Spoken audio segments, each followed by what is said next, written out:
I think culture is vital because a culture is what helps somebody identify with a group of potentially random strangers. It helps people, create a bond. The culture will often have shared goals, or should have shared goals. It should have shared objectives, and actually that people feel more aligned and they feel more of a part of a team as a result. So actually having that culture very clearly stated is really important. And that doesn't just cover business objectives as well. So for instance, one of my sort of cultural objectives is that we work hard and we play hard at the same time. We actually try and enjoy ourselves. We try and laugh.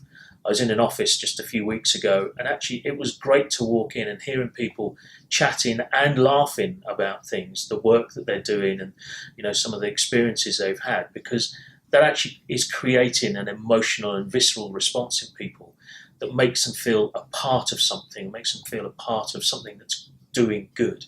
So culture for me is really important, and it has to come from everybody at the top.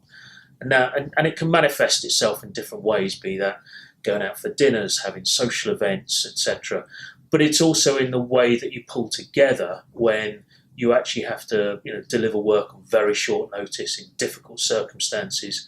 You can rely on people because they're sharing the same aims and goals as you are.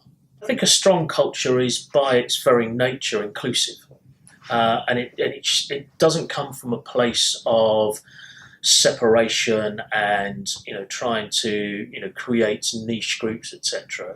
A good strong culture is one that includes everybody. So I think when it comes to diversity, it should be very welcoming. It should be culturally very, as I say, very inclusive, and not actually make people feel uncomfortable or feel as part of an outsider. And it can come down to even little things like a good strong culture doesn't rely on alcohol, for instance. That may be an element of it for at some times, but actually alcohol itself is not necessarily important for certain people, be it for religious or personal reasons. So the culture has to sort of surpass that, and actually has to go beyond just key aspects like that. So I think it depends on the environment, it depends on who's there. But if your culture stops certain people from actually entering into it, it's a toxic culture, by its very definition.